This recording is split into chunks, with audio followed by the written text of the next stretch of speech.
घनाभ B की माप। इसी क्रम में हम अपना इस अभ्यास को पढ़ रहे हैं। घनाभ बी की माप में हम लिख लेते हैं 50 सेंटीमीटर, फिर 50 सेंटीमीटर और 50 सेंटीमीटर। और इस प्रकार कह रहा है, इस माप के आधार पर यह बताइए किस डिब्बे में ज्यादा गत्ता प्रयोग होगा या ज्यादा कागज का प्रयोग होगा, ज्यादा सामग्री का प्रयोग होगा। चाहे ये किसी भी वस्तु से बनाया जाए, किसमें ज्यादा प्रयोग होगा, घनाभ ए में या घनाभ बी में। जो हमारा डिब्बा बनेगा बेटा, वो उसके 6 तल बंद होंगे। तो हम यहाँ पर लिखेंगे संपूर्ण पृष्ठ। तो यहाँ लिखेंगे घनाभ ए का संपूर्ण पृष्ठ। अब यहाँ पर हमें संपूर्ण पृष्ठ के लिए सूत्र लिखना होगा। अभी हमने पढ़ा है संपूर्ण पृष्ठ का सूत्र घनाभ में 2 bracket l b plus b h plus h l, ये होता है। अभी तो हमें यहाँ ये 3 तल हैं और फिर यहाँ दूना होगा, 3 दूनी 6 तल हो जाएगा। तो 6 तल की माप निकाली गई है। अब यहाँ तो सूत्र आ गया, लेकिन हम गणना यहाँ से लिखेंगे क्योंकि ये गणना हमारे लिए सब अंकों में लिखना है, थोड़ा बड़ी होगी। 2 ब्रैकेट एल बी, पहले चित्र लेते हैं, 60 गुणे 40 प्लस 40 गुणे 50 प्लस 50 गुणे 60, यहां सेंटीमीटर, लंबाई गुणे चौड़ाई, चौड़ाई गुणे ऊंचाई, ऊंचाई गुणे लंबाई। अब तो तुम लोग गुणा कर ही लोगे। हमने 2 शून्य उतार लिया, 6 चौक 24, फिर धन का प्रयोग किया, 2 शून्य ले लिया, 5 चौक 20, फिर हमने 2 शून्य लिया, 5 छक 30, और अब हम इसे जोड़ देंगे।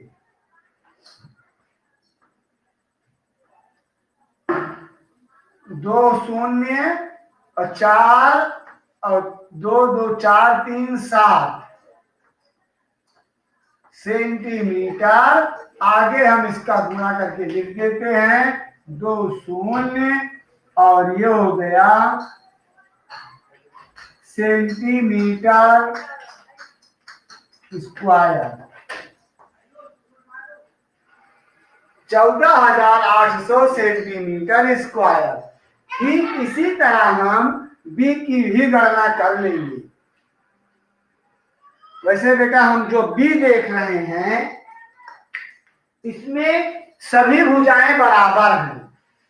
घनाभ तो कर सकते हैं लेकिन सभी भुजाएं बराबर हैं। इसे इस क्रम में हम इस घनाभ को के लिए हम घनाकार शब्द का प्रयोग कर सकते हैं कि ये घनाभ हमारा घनाकार है, सभी भुजाएं बराबर हैं। तो यहां लिखेंगे घनाकार बॉक्स। अब यहां पर हम उसकी माप देखने पर क्लियर होगा। बॉक्स बी का संपूर्ण पृष्ठ, और इस क्रम में हम संपूर्ण पृष्ठ के क्रम में हम क्या लिखेंगे, बराबर। अब ये घनाभ है तो 6l पावर 2, 6l/2।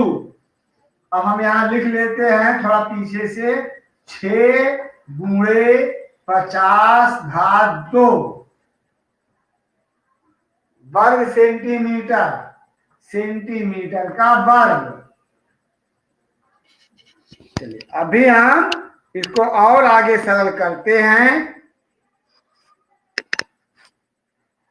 अब 50 का वर्ग है तो 50 गुणे 50, इसका 2 शून्य हो गया, 5 का गुणा 5 25 और गुणे 6 हमने यहाँ लिख लिया।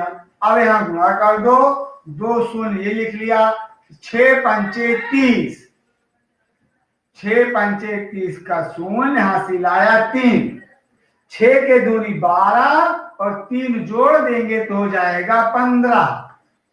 इस प्रकार हम यहाँ देख रहे हैं कि जो हमारा बी का बॉक्स है वहां पर 15,000 सेंटीमीटर स्क्वायर जो भी होगा सामग्री उसका प्रयोग होगा, और जो हमारा घनाभ होगा उसमें 14,800 सेंटीमीटर स्क्वायर प्रयोग होगा। तो हमारा निष्कर्ष क्या निकलेगा उत्तर में? प्रश्न कह रहा है किसमें कम सामग्री यूज होगी, लिख देंगे उत्तर में घनाभाकार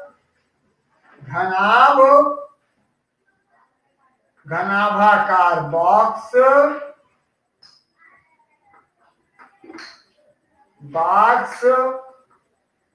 ए में, किसमें? ए में कम सामग्री का प्रयोग होगा। इस प्रकार हम गणना करेंगे। यहाँ पर देखते हैं माप अगर घनाभ है भिन्न है तो हम घनाभ का प्रयोग करेंगे, अगर हमारी मापें सब समान है तो हम वहां पर घन का प्रयोग करेंगे। ये हमारा पहला सवाल है। इस प्रकार हमने यहाँ 2 सूत्र प्रयोग किए, एक तो घनाभ का प्रयोग किया और दूसरा घन का प्रयोग किया। तो हमें इन दोनों सूत्रों का प्रयोग करना और उनका अभ्यास करना, इसका प्रैक्टिस भी करना चाहिए। अब हम अगले क्रम में एक अपने प्रश्न दूसरे पर जाते हैं, जहां वो लिख रहा है एक सूटकेस जिसकी माप दी गई है, उस सूटकेस पर कवर चढ़ाना है और कवर चढ़ाने के क्रम में उस पर कितने मीटर कवर या तिरपाल की जरूरत पड़ेगी। उस कवर या तिरपाल के लिए हम गणना करते हैं। तो इसके लिए हम पहले अपने सूटकेस की माप लिख लेते हैं कि सूटकेस की माप क्या है। दूसरा प्रश्न यहां लिखेंगे सूटकेस की माप। पहले हम सूटकेस की माप लिख लेते हैं।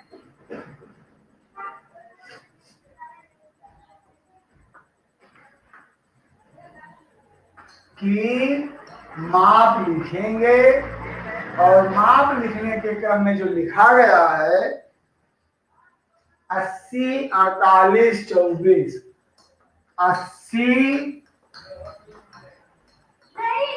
48 24 सेंटीमीटर इस क्रम में लिखा गया है। इस सूटकेस पर कवर लगाना है, इस सूटकेस पर तिरपाल के कपड़ों से ढकना है अर्थात कवर लगाना है। तो बताइए अगर हमारे यहाँ लिख रहा है ऐसे 100 सूटकेस को ढकने के लिए 96 सेंटीमीटर चौड़ाई वाले कितने तिरपाल के कपड़े की आवश्यकता पड़ेगी। तो हम यहाँ कह रहा है एक सूटकेस माप दे दिया गया और इसके पास कुल सूटकेस हैं, कुल सूटकेस की संख्या जो है वह 100 है, 100,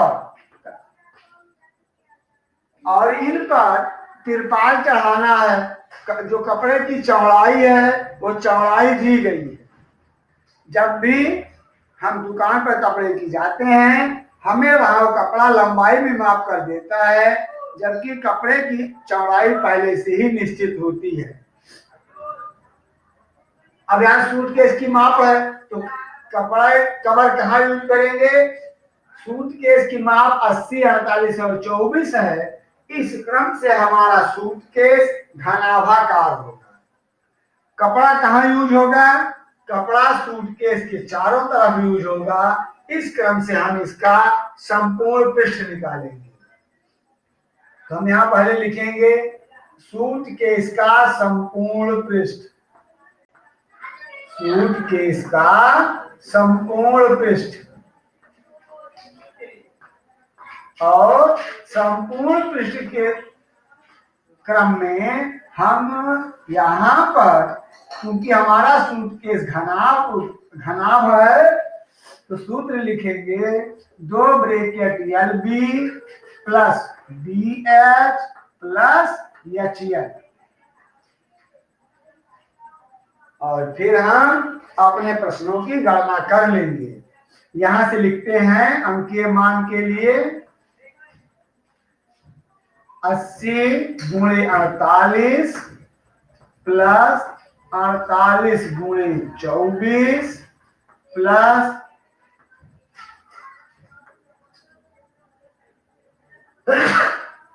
24 गुणे 80, और यहां सेंटीमीटर वर्ग। अब गुणा करके चले, 2 यहाँ शून्य है तो गुणा आसान है, शून्य लिख लिया, 8 से गुणा कर दो, 8 यानी 64 के 4 हासिल 6, 8 चौक 32, 6 38 प्लस, अब हम 24 और 48 का गुणा कर लेते हैं। तुम लोग इस गुणा को सरल कर लेना।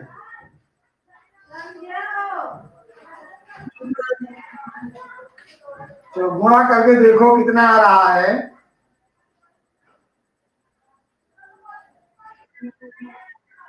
कितना? हाँ बोलो बोलो, डरो मत बोलो। प्रीति कौन बोला? 1152।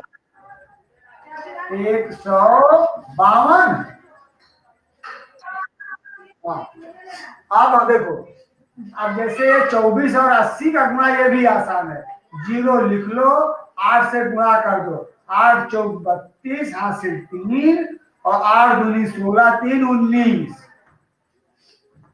ये हो गया सेंटीमीटर वर्ग। अब हम इस तीनों पदों को जोड़ लेंगे, कितना हो जाएगा?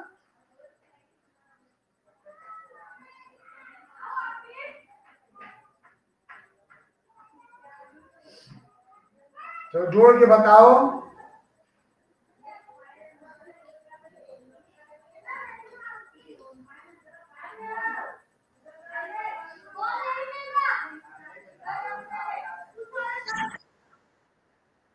छह 6,912।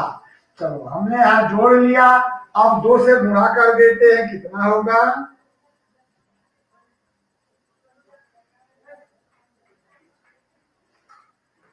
2 दूनी 4, 2 एकम 2, 2 नवा 18 हासिल 1, 2 छंग 12 1 13, 13,824 सेंटीमीटर का वर्ग।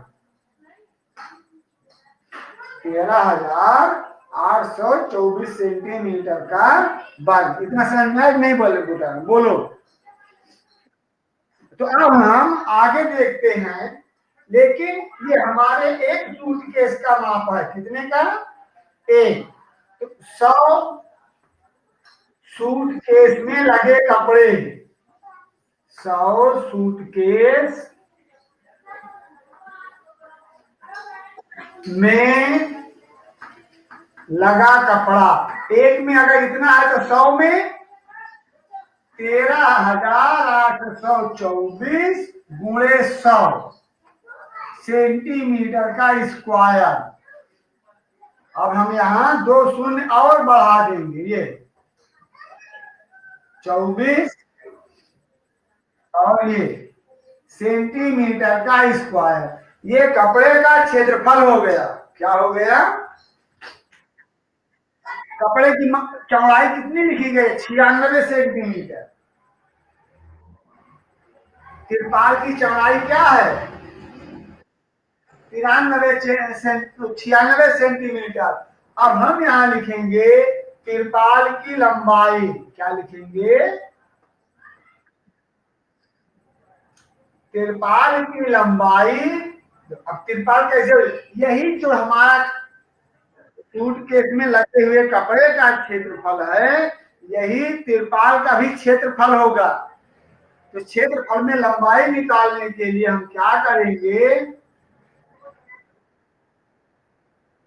हाँ ठीक, यहाँ लंबाई बराबर होगा संपूर्ण पृष्ठ बटा चौड़ाई, संपूर्ण पृष्ठ बटा चौड़ाई 13,824 2 बार 0 बटा 96। अब इसको तुम लोग सरल कर लो। तो देखते हैं 12 से, 12 थे 96, 12 एक कम 12, एक बचेगा 13 में, फिर 18, 12 एक कम 12, 6 बचेगा, 6 के आगे 2 62, 12 पंचे 60, 2 62, 2 के आगे 4 24, 12 दूना 24 और 2 शून्य।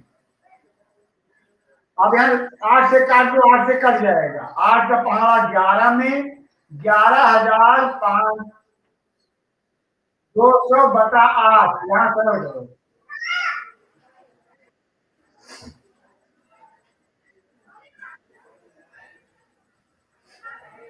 अब यहाँ भाग दे देना, 11 का 8 का पहाड़ा 11 में एक बार, 8 कम 8 कम 8, यहाँ 3 बचेगा, 3 के आगे 5 35, 8 चौक 32, 32 में 3 35, फिर 2 32, 8 चौक 32, 2 बार 0 सेंटीमीटर। और इस सेंटीमीटर है, सेंटीमीटर को 100 से भाग दे दो, ये तुम्हारा हो जाएगा मीटर। क्या हो जाएगा? मीटर बराबर 144 मीटर। कितना हो जाएगा? 144 मीटर। यहां देख रहे हो ना, यहां से सरल किया गया, यहां 8 मिला, ये 11,200, 1,15,200, यहाँ भाग दे दिया गया तो आ गया 14,400। ये सेंटीमीटर है पहले, ये हो गया 14,400 सेंटीमीटर। इसको बाद में 100 से भाग दे देंगे तो आ जाएगा 144 मीटर, 144 मीटर। इस क्रम से ये तुम्हारी गणना कंप्लीट होगी। और इसी प्रकार बेटे ये हमारे प्रश्न हैं जिनको हमें बार बार ध्यान देना है और बार बार उन्हें समझना है। ये तो समझ में आ रहा है ना? अब हम इसको इरेज कर देते हैं, ठीक है। और अब हम तीसरे प्रश्न को पढ़ो अपने मन में, देखो क्या मिल रहा है, क्या समझ में आ रहा है, क्या करना है। पहले तो हम अपने प्रश्न को पढ़कर ये निश्चित हो जाए या निश्चय कर लें कि हमें अपने प्रश्न के साथ कौन सी गणना करनी है, ये हमको क्या बता रहा है और हमसे क्या पूछना चाहता है। इस क्रम में जो हमारा तीसरा प्रश्न है ये लिख रहा है घन का संपूर्ण पृष्ठ, घन का संपूर्ण पृष्ठ लिख रहा है कि ये जो संपूर्ण पृष्ठ है, और संपूर्ण पृष्ठ का तात्पर्य संपूर्ण पृष्ठीय क्षेत्रफल से होता है। पृष्ठीय क्षेत्रफल जो अब यहां लिखा है हम भी लिख दे रहे हैं, संपूर्ण पृष्ठीय क्षेत्रफल बराबर 600 सेंटीमीटर स्क्वायर, 600 सेंटीमीटर स्क्वायर। लेकिन हम अगर अपने प्रश्न को पढ़ते हैं तो क्या लिख रहा है, इसके सामने इसका प्रश्न क्या है, कह रहा है कि हम जो तुम्हें बता रहे हैं इसमें ये यहाँ पर ऐसे घन की भुजा ज्ञात कीजिए। यहाँ पर हमसे वो भुजा पूछ रहा है और यहाँ पर पृष्ठीय क्षेत्रफल दे रहा है, तो हम भुजा की गणना के लिए इसी पृष्ठीय क्षेत्रफल का ही सहारा लेंगे, क्योंकि जो भी हमें गणना करनी होती है अपने प्रश्नों पर ही करनी होती है। अब हम घन का संपूर्ण पृष्ठीय क्षेत्रफल है, तो हम घन के संपूर्ण का सूत्र लिखेंगे। घन का संपूर्ण पृष्ठीय क्षेत्रफल का सूत्र सबको याद हुआ कि नहीं याद हुआ? अभी बताओ, बहुत छोटा सूत्र है ये तो। हाँ, क्या लिखा जाता है? 6L square, 6L square. और इसी के सहारे हम यल की गणना करेंगे, यल की गणना करेंगे। चलिए अब हम लिखते हैं 6L स्क्वायर बराबर 600 सेंटीमीटर घात 2 या सेंटीमीटर का वर्ग। तो पहले यहां से 6 का पक्षांतर करो। यल स्क्वायर बराबर 600 बटा 6 सेंटीमीटर वर्ग। ये यल स्क्वायर सरल होके आ गया 100। कितना आ गया? यहां पर घात 2 है, यहां पर वर्गमूल निकालोगे। वर्गमूल उन्होंने को अभी पहले सेमेस्टर में था, लेकिन पढ़े हो कि नहीं वो तुम्हें पता होना चाहिए। ये हम यहाँ पर वर्गमूल का चिन्ह ये है, फिर ऐसे लिखते हैं और फिर यह का मान हो जाता है 100 का वर्गमूल बराबर 10 सेंटीमीटर। क्या हो जाएगा? तो हमारे इस घन का जो पृष्ठ है 600 वर्ग सेंटीमीटर, इसकी भुजा जो है, भुजा या कोण की माप 10 सेंटीमीटर है। ये जो तुम लोगों को वर्गमूल बताया गया, इसके दो तरीके हैं, एक तो भाग विधि है और एक गुणनखंड विधि है। तुम इस पर दोनों पर सरल कर सकते हो। वर्गमूल का अर्थ होता है हिंदी में द्वितीय मूल, अर्थात आधार को 2 की घात पर लिखकर सरल करना। वर्गमूल यानी द्वितीय मूल। अभी हम जब इसको यहाँ पर कंप्लीट करने के बाद आगे पढ़ेंगे तो इसे लिख ले, याद कर लेंगे।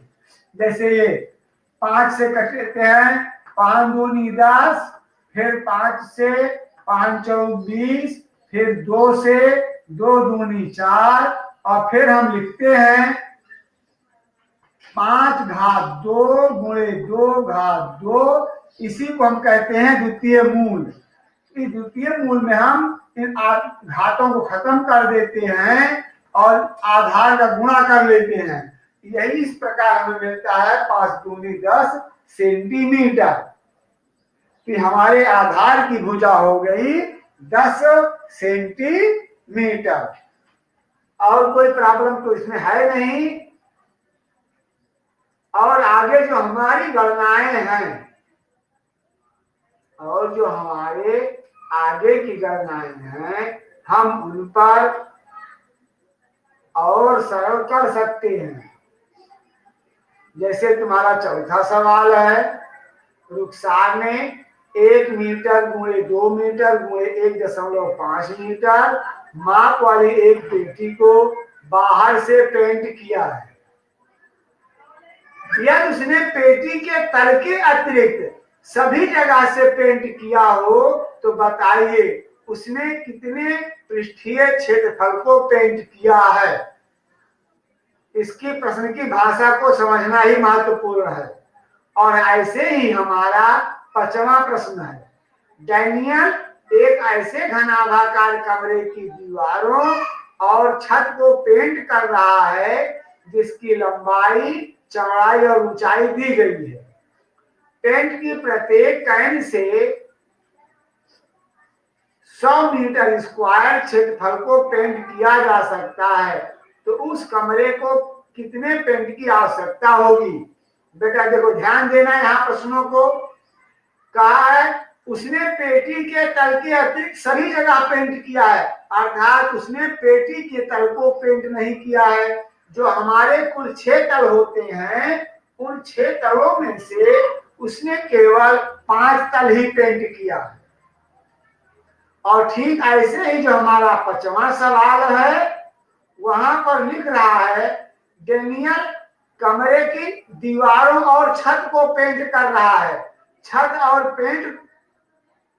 और दीवार पेंट करने के क्रम में वो भी फर्श को नहीं पेंट कर रहा है, अर्थात एक तल को छोड़ दे रहा है। ऐसी स्थिति में हमारे पास जो पेंटिंग एरिया होगी वह ध्यान देना है कितने तल को पेंट कर रहा है? 5। ये जो 5 तलों का पेंट है ये हमारे लिए महत्वपूर्ण है। यहाँ दोनों में यानी जो तली है जिसको कहते हैं नीचे का भाग यानी नीचे की तली, नीचे का तल ये पेंट नहीं हो रहा है।